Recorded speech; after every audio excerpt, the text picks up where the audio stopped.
Hello नमस्कार दोस्तों, तो आप देख रहे हैं जियो न्यूज़। तो वक्त हो गया है सुबह सुबह की बड़ी खबरों को जानने का।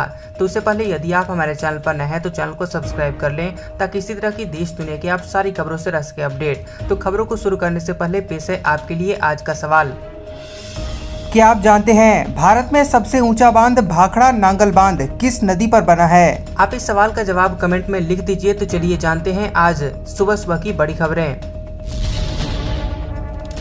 बीसीसीआई ने लिया ऐतिहासिक फैसला, अब महिला और पुरुष क्रिकेटरों को मिलेगी समान मैच फीस। जी हां, भारतीय क्रिकेट में महिला और पुरुषों के बीच वेतन को लेकर जारी मतभेद अब खत्म हो गया है। भारतीय क्रिकेट कंट्रोल बोर्ड यानी बीसीसीआई ने कुछ ऐसा कर दिया है जिसकी हर कोई तारीफ कर रहा है। बोर्ड सचिव जय शाह ने ऐलान करते हुए कहा कि अब से भारतीय महिला क्रिकेटर्स को पुरुष क्रिकेटर्स जितनी ही मैच फीस दी जाएगी। बीसीसीआई के इस ऐलान के बाद अब महिला क्रिकेटरों को भी एक टेस्ट मैच खेलने के 15 लाख रुपए दिए जाएंगे।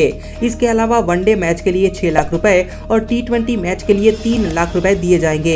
जय शाह ने कहा कि हमें ये बताते हुए बेहद ही खुशी हो रही है कि बीसीसीआई ने इस मतभेद को दूर करने का फैसला किया है। उन्होंने कहा कि हम लैंगिक समानता के एक नए युग में एंट्री ले रहे हैं। ऐसे में इस पॉलिसी के तहत महिला और पुरुष टीम को एक समान वेतन मिलेगा। इसके साथ ही भारत न्यूजीलैंड के बाद ये पॉलिसी लाने वाला दूसरा देश बन गया है। बता दें कि महिला क्रिकेट टीम का प्रदर्शन पिछले कुछ समय से शानदार रहा है। टीम हाल ही में खेले गए कॉमनवेल्थ गेम्स के क्रिकेट इवेंट में फाइनल में भी पहुंची थी। एप्पल आईफोन में मिलेगा टाइप सी पोर्ट, एप्पल के अधिकारी का बड़ा बयान। जी हां, एप्पल के मार्केटिंग प्रमुख ग्रेग गोस्वियाक ने कहा कि यूरोपियन यूनियन के कानून को मानते हुए कंपनी को आईफोन में यूएसबी टाइप सी देना पड़ेगा। उन्होंने कहा कि कंपनी अन्य कानूनों की तरह ही इस कानून का भी अनुपालन करेगी। हालांकि आईफोन में टाइप सी पोर्ट कब मिलेगा, इस सवाल का उन्होंने अभी तक कोई जवाब नहीं दिया है। बता दें कि ये बयान उन्होंने कैलिफोर्निया के लगूना बीच में वॉल स्ट्रीट जर्नल सम्मेलन में दिया है। ब्लूमबर्ग की एक रिपोर्ट के अनुसार उन्होंने बताया कि एप्पल और यूरोपीय संघ के बीच एक दशक से चार्जर्स को लेकर मतभेद थे। इसके साथ ही उन्होंने यह भी याद कराया कि यूरोपीय अधिकारी कभी चाहते थे कि एप्पल माइक्रो यूएसबी को अपनाए। ग्रेग ने आगे कहा कि अगर ऐसा हो गया तो न तो लाइटनिंग पोर्ट न ही यूएसबी टाइप सी का आविष्कार हुआ होता। ब्लूमबर्ग न्यूज के अनुसार एप्पल अगले साल आईफोन में USB type C port offer करने की योजना बना रहा है। यूरोपियन यूनियन में यूएसबी टाइप सी को लेकर 2024 से कानून लागू होना है। एप्पल ने पहले ही अपने मैक, कई आईपैड और एक्सेसरीज में टाइप सी पोर्ट को शामिल कर दिया है। आने वाली है कोरोना से भी खतरनाक महामारी, बर्फ से निकल रहे हैं घातक वायरस। जी हां, कोरोना से अभी पूरी दुनिया उभरी नहीं है, लेकिन अब एक और खतरे की घंटी बजने लगी है। एक रिपोर्ट के मुताबिक दुनिया भर में अगली महामारी किसी चमगादड़ या जानवर से नहीं बल्कि जलवायु परिवर्तन के कारण आ सकती है। दरअसल जलवायु परिवर्तन की वजह से लगातार ग्लेशियर्स की बर्फ घट रही है, जिसके चलते इसमें जमे हुए वायरस बैक्टीरिया बाहर आकर फैल सकते हैं। इसका मतलब यह है कि ग्लेशियर्स के पिघलने से उसके अंदर छिपे हुए वायरस बाहर आ सकते हैं या हम इंसानों को संक्रमित करेंगे।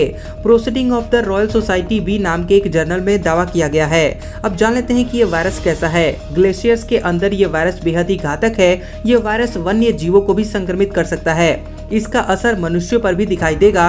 ग्लेशियर से निकले वायरस SARS-CoV-2 की तरह ही होंगे। SARS-CoV-2 ही कोरोना महामारी का कारण बने थे। यह वायरस कोरोना महामारी से भी घातक हो सकता है। अब वायरस को नया होस्ट मिल जाएगा। इंसान, जानवर या फिर कोई पेड़ पौधा भी इसको होस्ट कर सकते हैं। वायरस पहले तो होस्ट को संक्रमित करता है, महामारी के फैलने की इससे और आशंका बढ़ जाती है। वन इंडिया में छपी हुई रिपोर्ट के मुताबिक वैज्ञानिकों ने 2021 में तिब्बती ग्लेशियर्स का अध्ययन करते हुए 33 वायरस की खोज की थी। इसको लेकर शोधकर्ताओं ने कहा कि ये 15,000 से अधिक सालों से ग्लेशियर्स के अंदर जमे हुए थे। इनमें 28 ऐसे वायरस पाए गए जो किसी अन्य मौजूदा वायरस से मेल नहीं खाते हैं। ये शोध तिब्बती ग्लेशियर्स को लेकर की गई, जो ग्लोबल वार्मिंग के कारण पिघल रहा है। मिट्टी के जेनेटिक एनालिसिस से पता चलता है कि दुनिया में तेजी से बर्फ पिघलने के कारण नए वायरस का फैलने का खतरा है।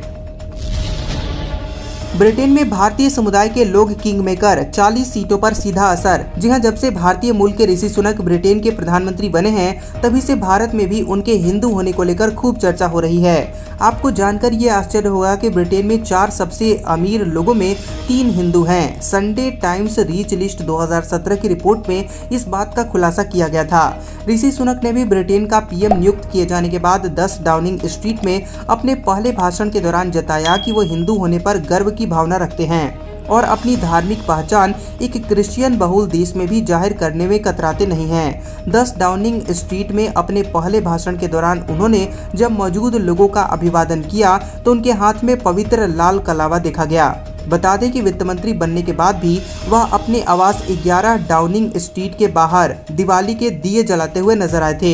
ब्रिटेन के चुनाव में हिंदू वोटर्स का महत्व काफी है। बता दें कि ब्रिटेन की संसद में कुल 650 सीटें हैं, यानी कि किसी भी पार्टी को सरकार बनाने के लिए 326 सीटों की जरूरत होती है।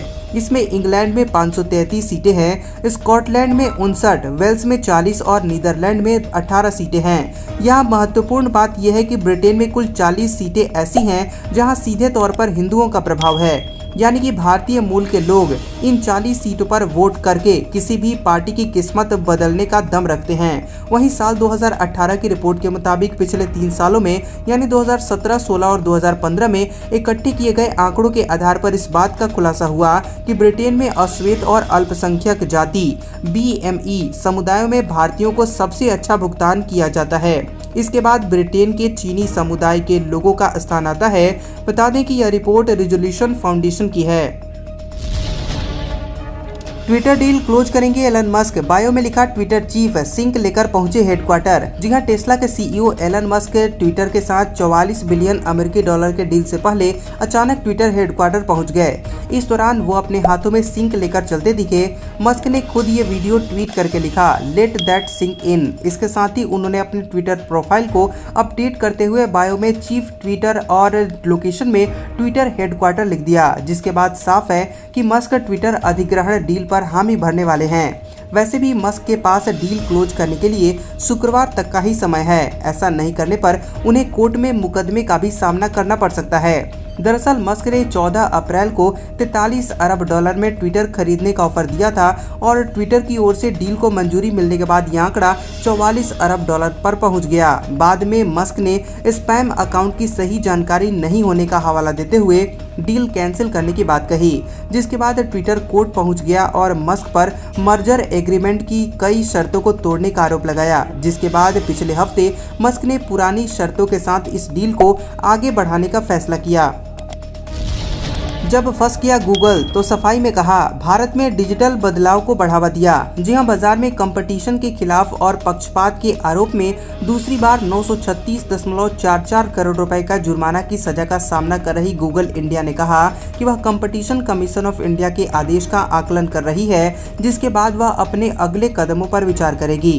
कंपनी ने यह भी कहा कि उपयोगकर्ताओं और डेवलपर के लिए उसकी जिम्मेदारी बनी हुई है। CCI के आदेश पर टिप्पणी करते हुए गूगल ने कहा कि भारतीय डेवलपर को एंड्रॉयड और गूगल प्ले स्टोर की तकनीक, सुरक्षा, कंज्यूमर संरक्षण, विकल्प और लचीलेपन का लाभ मिला है।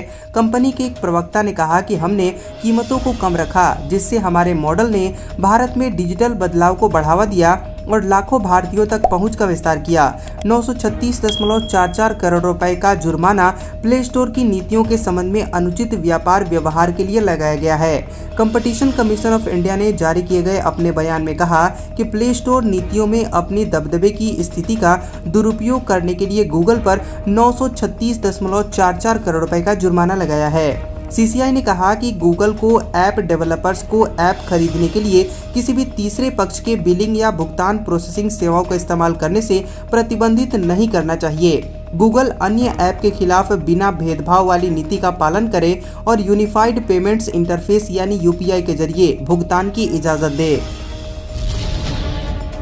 मध्य प्रदेश में सरकारी जमीन पर कब्जा जमाने के लिए जाति विशेष को उकसाती दिखी बीजेपी नेता, वीडियो हो गया वायरल। जी हां, मध्य प्रदेश की ग्वालियर में 5 बीघा जमीन का विवाद नहीं थम रहा है और मौजूदा लघु उद्योग निगम की अध्यक्ष इमरती देवी के विवादित बयान ने इसे और बढ़ा दिया है। भीतरवार तहसील में आयोजित 96 गाँव की महापंचायत में इमरती देवी अनुसूचित जाति के लोगों को सरकारी जमीन को कब्जाने के लिए उकसाती नजर आई। इसके साथ ही पुलिस के खिलाफ अपशब्द भी कहा। उन्होंने कहा कि सहराई में खुद जमीन घेरी और खड़े होकर बाबा साहब की मूर्ति लगवाई। बिलौआ में खाली जमीन पड़ी थी। लोगों ने पूछा क्या करें, तो हमने कहा कि अब वह जमीन अपनी है, पैसे पकड़ो, बाबा साहब की मूर्ति लाओ और रख दो। अब वहां पर सामुदायिक केंद्र भी बन गया है।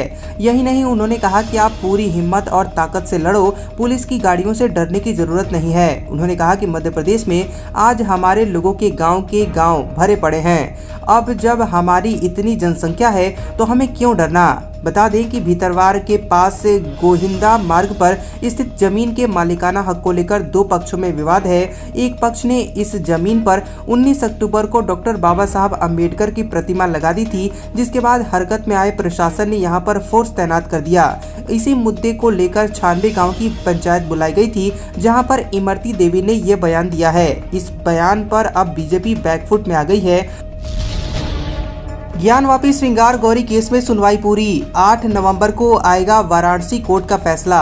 जी हां, वाराणसी के जिला अदालत में ज्ञानवापी मस्जिद और श्रृंगार गौरी केस में सुनवाई पूरी हो गई है। हालांकि कोर्ट ने अगली सुनवाई तक इस मामले में फैसला सुरक्षित रख लिया है। जानकारी के मुताबिक अगली सुनवाई 8 नवंबर को होनी है। भगवान आदि विश्वेश्वर विराजमान का केस सुनने योग्य है या नहीं, इसको लेकर सुनवाई होगी। गुरुवार को वाराणसी के सिविल जज सीनियर डिवीजन महेंद्र पांडे की फास्ट ट्रैक कोर्ट में सुनवाई हुई। इस मामले में हिंदू पक्ष की बहस 15 अक्टूबर को पूरी हो गई थी।